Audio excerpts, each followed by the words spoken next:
अस्सलाम वालेकुम नाज़रीन, इशूज़ में भलीकार आऊं आहियां सुभान खोसो। नाज़रीन, अॼु तमामु अहम मसइले ते अॼु जे प्रोग्राम में ॻाल्हि ॿोल कंदासीं। डिस्ट्रिक्ट जेल मलीर में गुज़िरियल राति 216 कैदी फ़रार थी विया। उन खां पोइ केतिरनि ई कैदियुनि खे पुलिस गिरफ़्तार करे वरितो आहे। अञा केतिरा कैदी फ़रार आहिनि। सिंध सरकार पारां इहो ऐलान कयो वियो आहे त 24 कलाकनि अंदरि फ़रार थियल कैदी वापसि अचनि, न त ॿी सूरत में उन्हनि ख़िलाफ़ु जेल टोड़ण जी जेका FIR आहे उहा बि दाख़िल कई वेंदी। साॻे वक़्तु उन्हनि खे इहो बि ॿुधायो वियो आहे त उनजी सज़ा केतिरी आहे।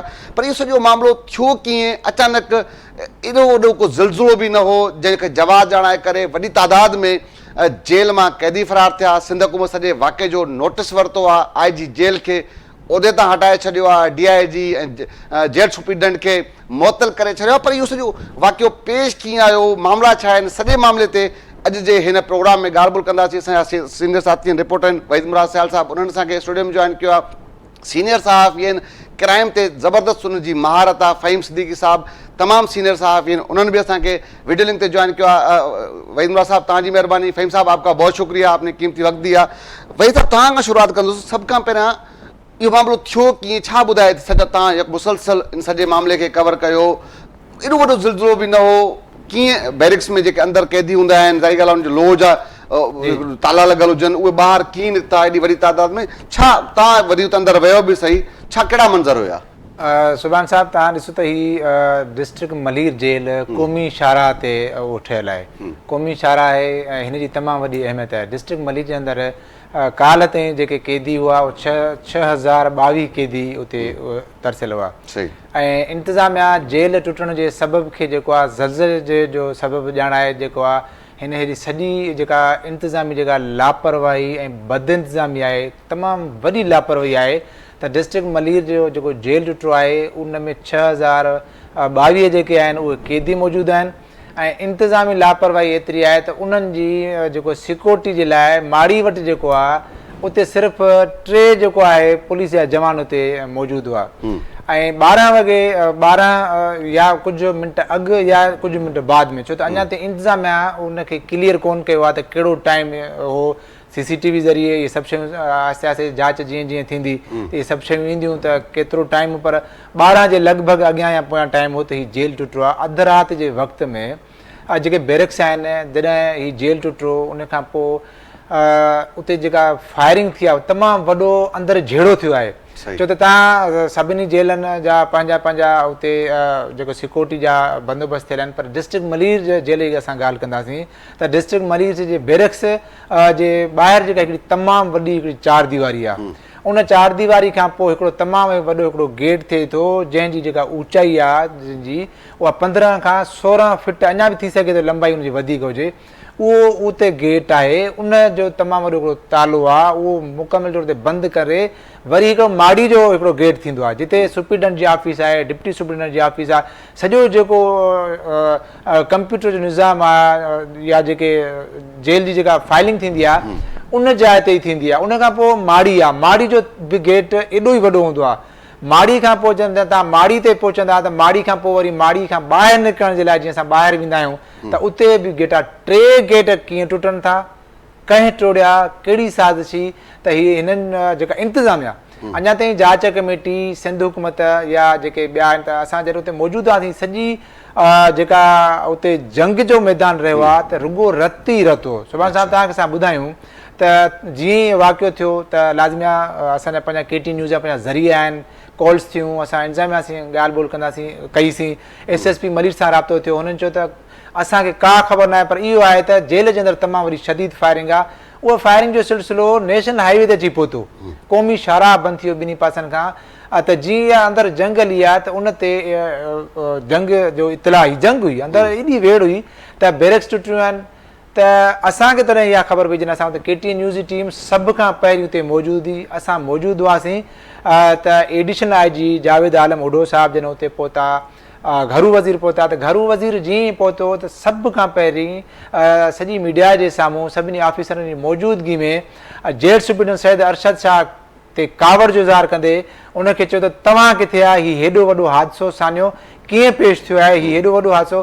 तमामु वॾो घरू वज़ीर जेको आहे ज़ियाल हसन लंजार जेको आहे कावड़ जो इज़हार कयो ऐं हुनजो वस कोन पियो पुॼे त हू फौरी तौर ते उन्हनि जे ख़िलाफ़ु कार्रवाई करे या मुअतल करे। पर उन खां पोइ असां गॾिजी सॼे जेल जो विज़िट कयो त जेल जंहिंखे चवंदा नी गरम हो, कैदी नारेबाज़ी करे रहिया, कैदियुनि खे वापसि कयो वियो, पर इन वक़्त ताईं 216 कैदी जेके आहे उहे फरार थियल हुआ।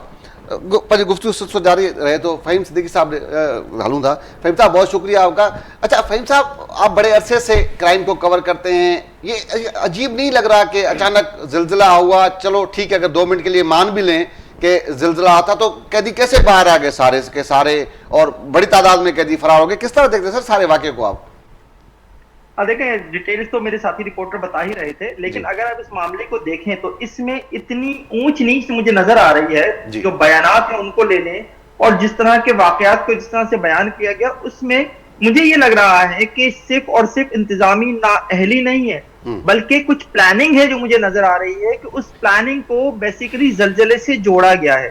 अब अपने ऊपर से या तो एक जो प्रेशर है वो रिलीज करने के लिए जलजले की कहानी गढ़ी जा रही है, क्योंकि अगर आपको याद हो तो ज़िया लंजार साहब का ही बयान था कि जनाब ये जेल की दीवार नहीं टूटी, कैदी तो जेल का दरवाजा तोड़कर बाहर निकले हैं। सही। ये इतना बड़ा एतराफ है मेरी नजर में कि जिसे जो है कहते हुए भी ज़िया लंजार साहब को सोचना चाहिए था वो कह क्या रहे हैं। सही।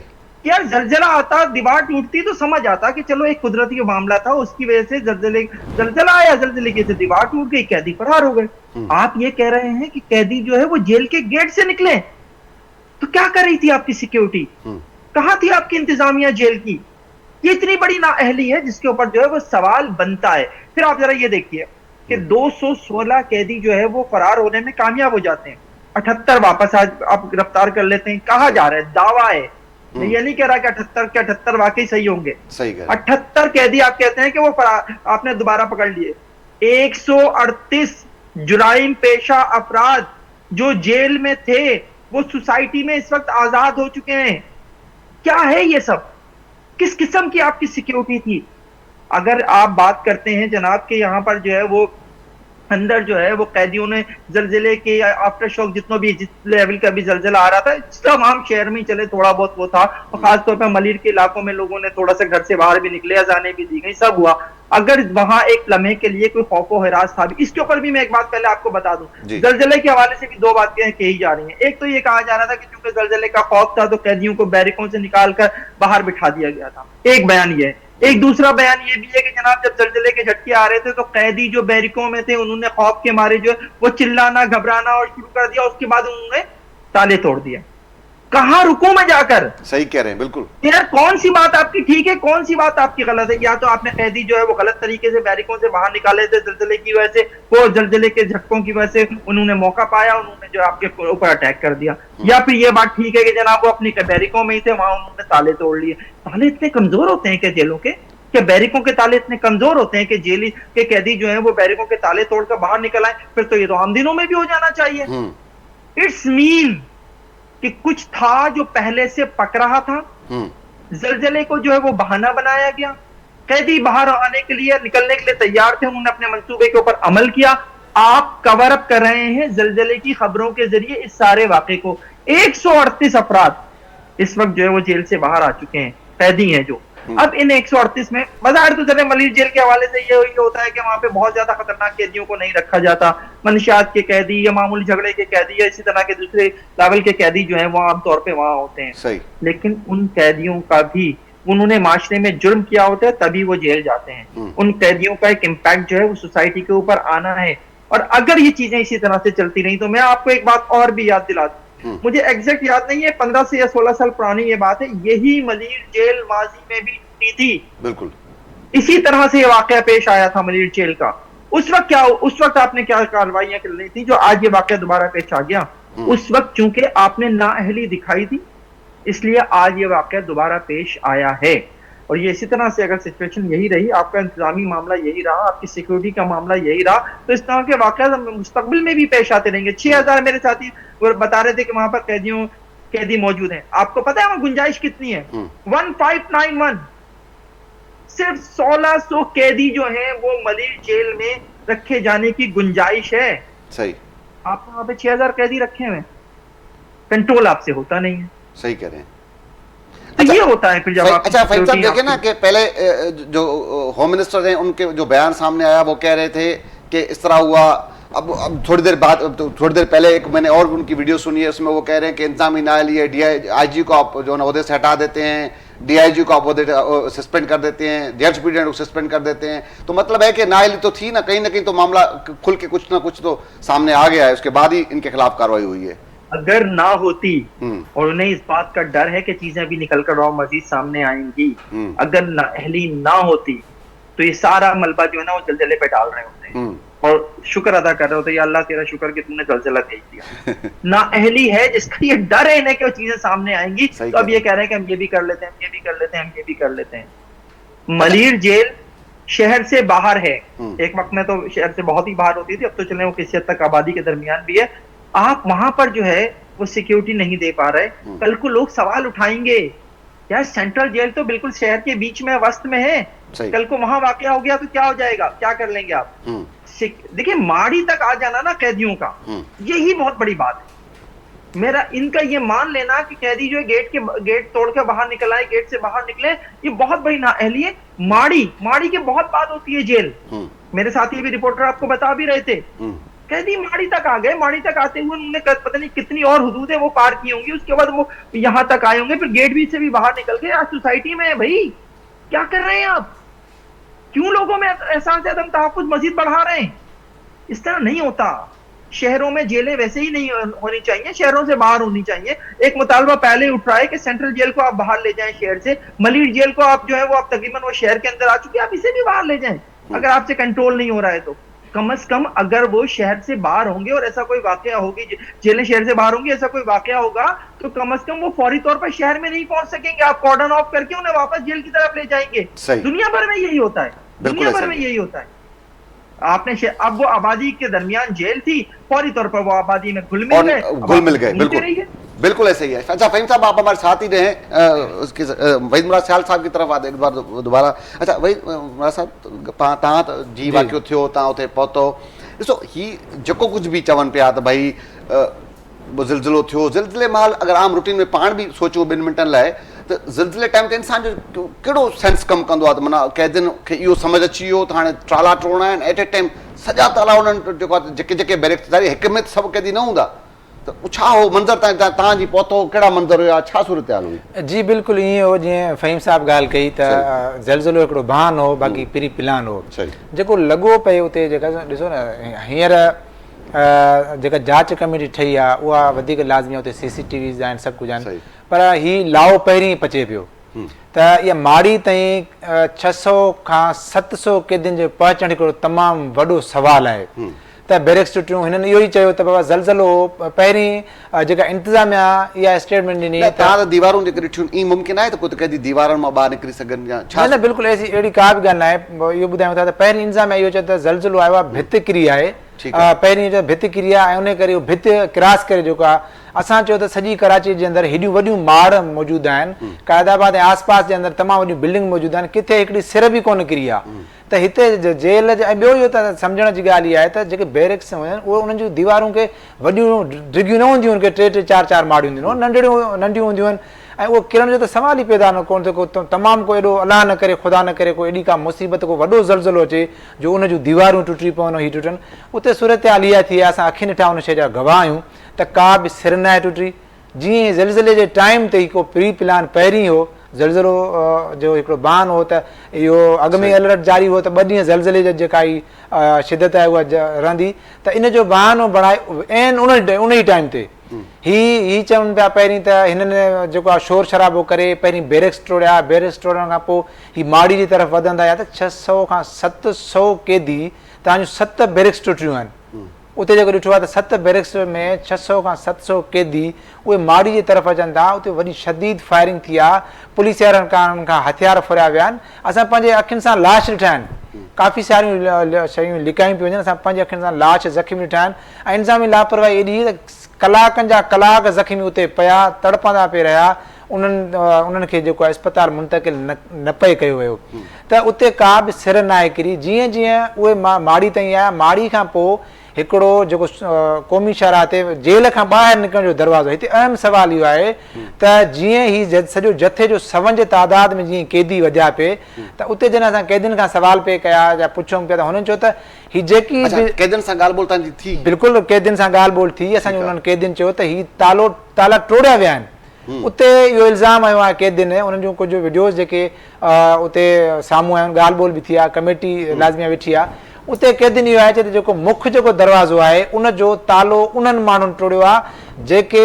उते बीटर्स आहिनि, जेके जेल खे ॾिसंदा आहिनि, जेके अंदरि जेके छो त जेल जे अंदरि हलंदी आहे पंहिंजो उते जेके संभालींदा आहिनि उते पुराणा कैदी रखियल आहिनि। उहे पुराणा कैदी उन्हनि जी हिकिड़ी अंदरि रियासत जे अंदरि हिकिड़ी रियासत क़ाइमु थियल हूंदी आहे। उन्हनि जी इजाज़त खां सवाइ केरु हिकिड़ो सिपाही बि जेल जे अंदरि दाख़िल नथो थी सघे। हिननि जो काफ़ी सारनि जो उते कैदियुनि जो इहो इल्ज़ाम आहे त उन्हनि माण्हुनि इहे ताला टोड़िया आहिनि, उन्हनि इहा डायरेक्शन ॾिनी आहे हेॾां वञिणो आहे। ॾिसो न सुभाणे साहिब, त सवाल इहो पैदा थो थिए, कमेटी बि जांच कंदी त माड़ी जो गेट वॾो टुटण खां पोइ उते रतोशाण थी आहे, फायरिंग थी आहे, पुलिस वारा AFC एहलकार हिकिड़ो ज़ख़्मी थियो आहे, ॿ पुलिस जा जवान जेके उहे ज़ख़्मी थिया आहिनि, गोलियूं लॻियूं आहिनि। पुलिस वारनि खे गोलियूं की लॻी छा? जहिड़ो थियो आहे न उते, जहिड़ो थियो आहे त उते जेके माड़ी वटि जेके मौजूदु हूंदा आहिनि सिपाही, उन्हनि खां हथियार फोड़िया विया आहिनि, फायरिंग थी आहे। त उतां जेके उहे कैदी फरार थिया आहिनि त उहे मेन गेट खां फरार न थिया आहिनि, उन्हनि खे जिते रिहायशी कॉलोनी आहे उन पासे फरार करायो वियो आहे। त हीउ वॾो सुवाल आहे त इहो केरु डायरेक्शन ॾियण वारो हो, छा प्लान हो?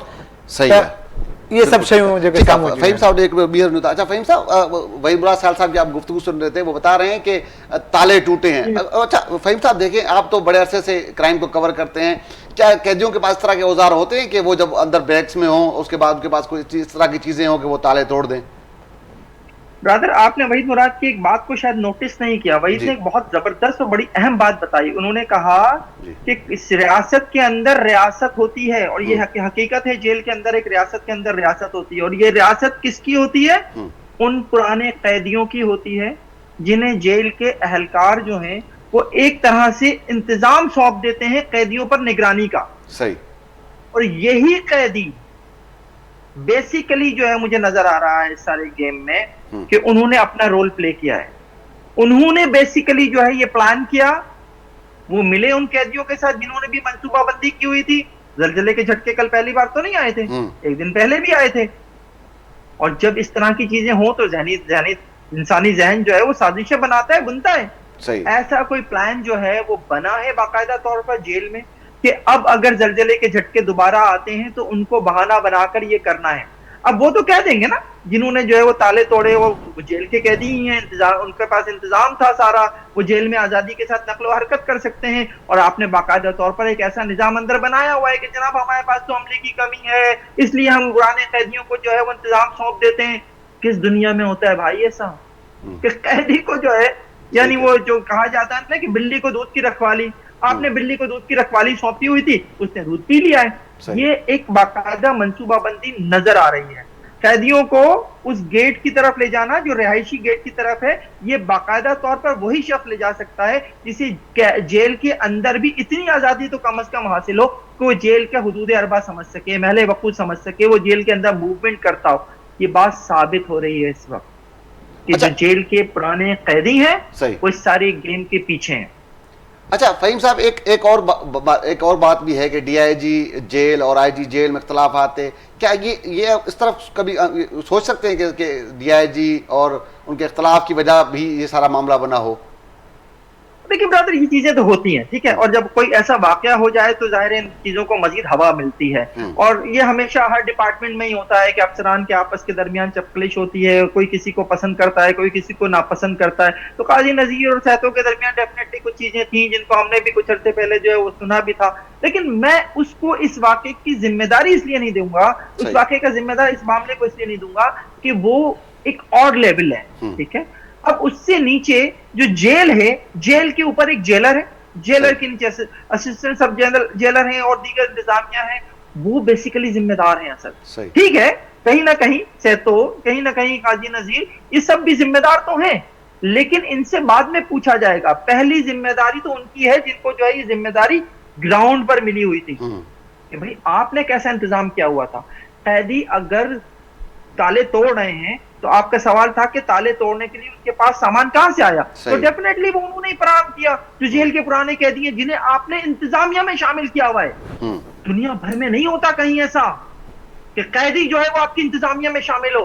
कैदी कैदी होता है। क्यों होता है कैदी? क्योंकि वो जुर्म करके आया होता है, जुर्म करके सोसाइटी में जुर्म करके आए हुए शख्स को आप जो है वो इंतजामिया में शामिल कर रहे हैं। यार ये नहीं होता, खुदा के लिए रहम करें। अपने इंतजामात को, अपनी अपनी जो आपकी सुपरवाइजरी होनी चाहिए उसको आपको बेहतर बनाना होगा। नहीं बनाएंगे इस तरह के वाकयात होते रहेंगे भाई।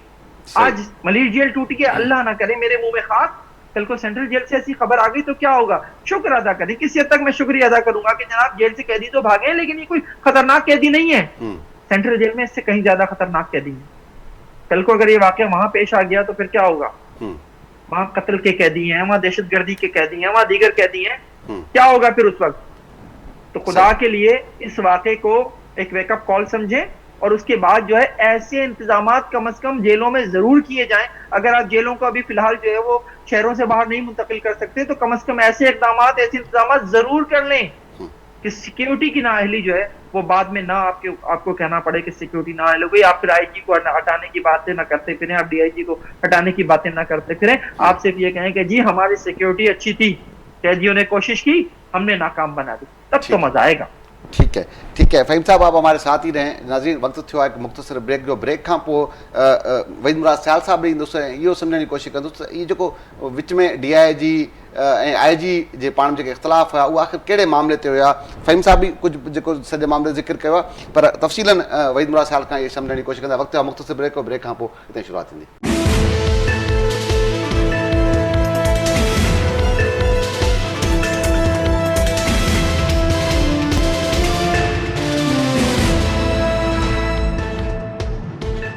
छा मामलो हुयो? जेके ऑडियो साम्हूं आयूं उन में जेको आईजी जेल हो काज़ी नज़ीर साहब, उन जी तमामु वॾी सख़्तु ऐं हिकु जेका गैर अख़लाक़ी जेका ॿोली उन में इस्तेमालु थी, जंहिंमें हू पंहिंजी डीआईजी खे ॼट ॼट ऐं कुझु जेको मुख़्तलिफ़ जेके अहिड़ा गैर अख़लाक़ी अल्फाज़ थींदा आहिनि उन सां हू उनखे जेको आहे सो मतिलबु उनखे वॉइस उन जा थियल हुआ ऐं कुझु धमकी आवेज़ इन क़िस्म जा तमामु घणा वॉइस हुआ। त ॾिसो सुभान साहब, जेल आहिनि, छो त आईजी ज़िमेदारी, आईजी तमामु हिकिड़ो वॾो उहिदो आहे, उहो सॼी सिंध जे जेलनि जो हू जेको आहे मालिक आहे। हुनखे पंहिंजी ॿोलीअ ते पंहिंजे जेके हेठां उन कमु कंदा जेके ऑफिसर्स आहिनि, डीआईजी लेवल जे माण्हू खे जेकॾहिं हू इन बद अख़लाक़ी गैर अख़लाक़ी बल्कि गैर अख़लाक़ी ॿोली ॻाल्हाईंदो त तव्हां सम्झी सघो था त सुपीडन सां हुननि जा कहिड़ा रवैया हूंदा। त ॾिसो न, हिते जेलनि मां करोड़ रुपयनि जी पैदावार थिए थी। असां डिस्ट्रिक्ट मलीर जो ई तव्हांखे मिसाल ॾियूं त डिस्ट्रिक्ट मलीर फ़हीम तमामु हिकिड़ो असांजो सीनियर दोस्त आहे, उनखे तमामु वधीक असांखे ॼाणा त जॾहिं कैदी आम कैदी जेको आहे न, उहो आम कैदी जॾहिं 324 जो ई उहो जेकॾहिं दाख़िल थींदो आहे न त उहो नंढड़े में नंढड़े केस वारो कैदी बि घटि में घटि 50 खां 60 हज़ार उहो वठंदो आहे। वठंदा केरनि? उहे जेके रियासत जे अंदरि रियासत क़ाइमु करे वठंदा आहिनि। डेली रोज़ाने जी बुनियाद ते 200 खां 250 कैदी जी अच वञ थींदी आहे। उनखां अलावा जेके आहिनि मुख़्तलिफ़ जेके वॾा केसिस थियनि था, तमामु वॾा जीअं नेब जा केस थियनि था, एंटी करप्शन जा केस थियनि था, या सियासी माण्हू वञनि था, त जेलनि जी हिकिड़ी पैदावार आहे जंहिं ॿियनि इदारनि जी, या ईअं चइजे न जेल बि हिकिड़ी पैदावार जो ज़रियो आहे। हीअ चवनि था त इस्लाह घर आहिनि, उन में इस्लाहूं कयूं वयूं आहिनि। हींअर फाइन आर्ट जा जेके क्लासिस हलनि था, कहिड़ी इस्लाह आहे? तव्हांजे जेल जे अंदरि हिकिड़ो लाओ पचे थो, तव्हांजी उते जेके इंटेलिजेंस विंग्स आहिनि, तव्हांजो स्पेशल जो हिकिड़ो डिपार्टमेंट आहे, उहे किथे हुआ जो हीउ हेॾो वॾो जेल टुटण जे तरफ़ पियो वञे। जेल 700 कैदी हुआ। इहे जेकॾहिं 700 कैदियुनि मां कुझु कैदी ॿियनि 6000 जेके कैदी ॿिया वाड़ियल हुआ, जेकॾहिं ओॾां हरखूं कंदा त हीअ 6000 ई कैदी ॿाहिरि निकिरंदा त हीअ किथां ई हथु करे सघंदा। त हीअ जेका आईजी जेल हिन मां आजो कोन्हे, ही पॉलिसियूं हूंदियूं आहिनि, ही पॉलिसी मैटर्स आहिनि। त आईजी जेल कहिड़ियूं पॉलिसियूं ठाहियूं जेलनि जे अंदरि, जो जेल सुप्रिटेंडेंट एॾा वॾा उन्हनि रियासत जे अंदरि रियासतूं क़ाइमु करे छॾियूं ऐं जेलनि जे अंदरि जेल टुटी विया, IG जेल खे ख़बर ई कोन पई, उन्हनि जी इंटेलिजेंस उन्हनि का रिपोर्ट न ॾेई सघी आहे जो IG जेल फौरी तौर ते अॻ में घरू वज़ारत खे या सिंध हुकूमत खे इहो अॻ में ॾे हा त बाबा असांजे जेल जे अंदरि अहिड़े क़िस्म जा कुझु क़ैदी मौजूदु आहिनि जेके मुस्तक़बिल में का वॾी हिकिड़ी तबाही जो सबबु बणिबा। त इहा ज़िमेदारी ज़रूरु IG जी बि हुई त हू पंहिंजे जेलनि ते निगरानी करे हा, पंहिंजा हिकिड़ा सुठा ऑफिसर मुक़ररु करे उते पंहिंजे जेलनि जे अंदरि उन्हनि जी जांच पड़ताल करे हा। त हीउ तमामु वॾो हीउ वॾो ब्लेंडर आहे, हीउ वॾो प्लान आहे। थी सघे थो अॻिते हली इहे सभु शयूं साम्हूं ईंदियूं, पर हींअर जेकी बि माण्हू सिंध हुकूमत जा ज़िम्मेवार, सिंध पुलिस जा ज़िम्मेवार या जेल खाना जा जेको आहे उन जा ज़िम्मेवार जेके चवनि था न त हीउ मामूली कैदी आहिनि, ही मामूली कैदी चवनि था, असां उन्हनि खे ॾेखारियूं था त ॿ टे मामूली कैदी जो न सवाल तव्हांजे इंतज़ाम जो अगरि फ़हीम साहब चए थो त भई ख़ुदा न ख़्वास्ता ही त ठीकु आहे नंढे लेवल जा कैदी हुया, सुभाणे सेंट्रल जेल अगरि छुटी वञे त पोइ बचियो छा? बिल्कुलु ईअं ई आहे। फ़हीम साहब जेको ज़बरदस्त पॉइंट हो जेको चए पियो त भई आबादी जे विच में, ऐं इहो तमामु अहम सुवाल आहे, हुकूमत खे सरकार खे बिल्कुलु इन तरफ़ ध्यानु ॾियणो घुरिजे। ॾिसो हीअ कैदी निकिता ही खणी चऊं तजुर्बो आहे, सियाणनि जो हिकिड़ो पहाको आहे, ॾाह बि ॾाहनि खे मिलंदो आहे, सरकार खे वक़्तु आहे तो ॾाह मिलियो आहे त भई आबादी विच में हुजण सां उहे माण्हू निकिता ऐं ख़बर न पई सॼी आबादी में मिक्स थी आहे। अच्छा फ़हीम साहब एक बार बी हलूं था। फ़हीम साहब क्या समझते हैं कि जो इसमें जाहिर सी बात है कोई ना कोई तो मुलविस है, सारा इतना साहब हुआ है, क्या वो भी सामने आएंगे या बस ऐसे DIG के खिलाफ जो कार्रवाई रिवायती जिस तरह होती है, क्या समझते हैं? देखिए माजी में भी, जब मैंने एक बार आपको बताया कि माजी में भी मलीर जेल के साथ में ऐसे वाकया पेश आ चुका है जी, और उसके बाद भी इंक्वायरी हुई थी, वो इंक्वायरी रिपोर्ट कहाँ है नहीं पता, इसकी भी एक इंक्वायरी रिपोर्ट बनेगी और वो इंक्वायरी जो है वो इसी तरह फाइलों की नजर हो जाएगी, आपको कुछ पता नहीं चलेगा कि उस रिपोर्ट में क्या था। ता वक्त के कोई इन्वेस्टिगेटिव जर्नलिस्ट जो है वो इस रिपोर्ट को निकाल कर ले आए। देखिए इस वाकये को ना इस वक्त इंटरनेशनली भी बहुत ज्यादा रिपोर्ट किया गया। आप इंटरनेशनल मीडिया उठाकर देखें, उसमें कहा जा रहा है कि पाकिस्तान की जो हालिया तारीख है उसमें ये जेल तोड़ने का सबसे बड़ा वाकया है। इंडियन मीडिया ने इसे अपनी हेडलाइंस रखा है और वो इसको जोड़ रहे हैं इमरान खान के जेल में होने से कि वहां पर भी कभी ना कभी ऐसा कोई वाकया पेश आ सकता है। नाअहली आपकी थी, बदनाम पूरा मुल्क हो रहा है, इसको कम से कम इस एंगल से ले लीजिए। मैं तमाम अफराद से कहूंगा, सिंध हुकूमत से कहूंगा, वज़ीर आला से कहूंगा, लंजार साहब से कहूंगा, वजीर जेल खाना जात से कहूंगा, सबसे कहूंगा, जेल के हुकाम से कहूंगा, खुदा के लिए ये वेकअप कॉल है, जागिए और जागने के बाद कम से कम ऐसे इंतजाम जरूर कर लीजिए। अगर आपके पास जेलों की कमी है, अगर आपके पास कैदी ज्यादा है, जाहिर है कराची जो 3 करोड़ से ज्यादा आबादी का शहर है, यहाँ आपके पास सिर्फ 2 जेलें हैं, 1500-1600 की एक में गुंजाइश है, दूसरे में इससे भी ज्यादा कम है। आपने वहां पर जो है वो 10,000 कैदी रखे हुए हैं। अगर आप जेलें नहीं बना पा रहे हैं तो कुछ और इकदाम कीजिए। आप कम से कम अदालतों में अपना सिस्टम बेहतर बनाइए कि अगर अदालतों से में के केसेस हैं, उनके केसेस में अगर या तो सजा हो जाए या अगर जो है वो बरी हो, जमानतों पर अगर वो रिहा होते हैं तो उनकी जमानतें हो जाए। अगर उनके केसेस को जल्दी आप वो चलाकर जो है अगर किसी को जो आप बरी करना चाहते हैं बरी कर दें। आप अपना सिस्टम बेहतर कीजिए। सिस्टम बेहतर नहीं करेंगे, ये प्रेशर आपके ऊपर बढ़ता जाएगा। आज 1600 लोग कैदियों की जेल में आपने 6000 कैदी रखे हुए हैं, दूसरी जानिब जो है आपके पास जो है 1100-1400 की गुंजाइश सेंट्रल जेल में, वहां आपने जो 4000 कैदी रखे हुए। तो ये चीजें जो है आपके ऊपर इन फ्यूचर जो है वो मजीद बोझ डालेंगी।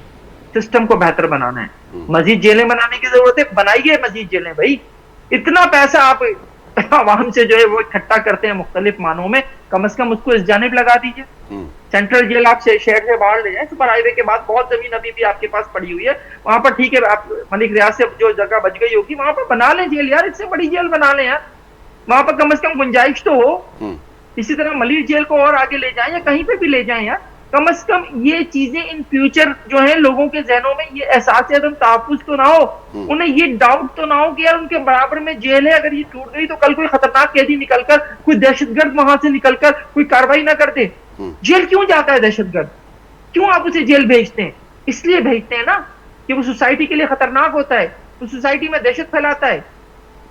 अगर सोसाइटी के लोगों को ये डर उसके जेल जाने के बाद भी हो कि जेल तोड़कर या जेल तोड़ी जा सकती है, किसी वक्त वो शख्स दोबारा बाहर आ सकता है, तो किस बात की जेल फिर? सही करें, किस बात का फिर कानून? अच्छा फ़हीम साहब, जैसे आपने कहा कि बदनामी हुई, बिल्कुल जाहिर सी बात है, बदनामी तो होगी, जो मुखालिफ होगा, जो दुश्मन होगा, वो तो जाहिर सी बात है।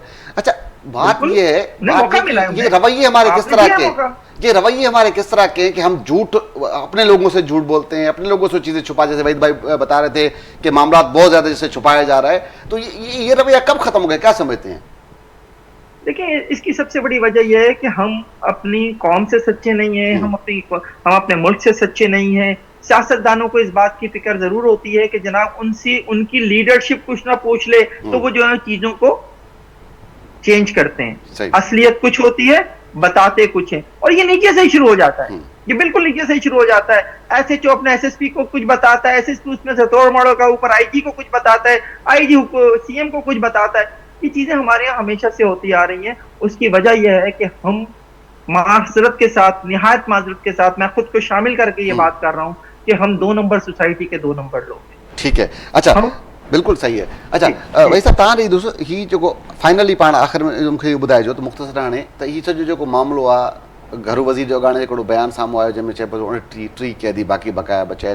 तव्हां छा रिपोर्ट, केतिरा क़ैदी बाक़ी आहिनि जेके अञा ताईं गिरफ़्तार न थी सघिया आहिनि? कुझु वक़्तु अॻु में, कलाक अॻु में असांजी जॾहिं जेल इंतिज़ामिया अख़्तियारनि सां ॻाल्हि ॿोल थी त उन्हनि इहो ॿुधायो त 216 क़ैदियुनि मां हिन वक़्तु ताईं 150 जे लॻभॻि जेके आहिनि उहे क़ैदी जेके वापसि आहिनि। इलाही सारा क़ैदी जेके आहिनि उहे हिकिड़े क़ैदी माउ जेका अमड़ आहे उहो उनखे रज़ा करण तौर ते वापसि वठी आई।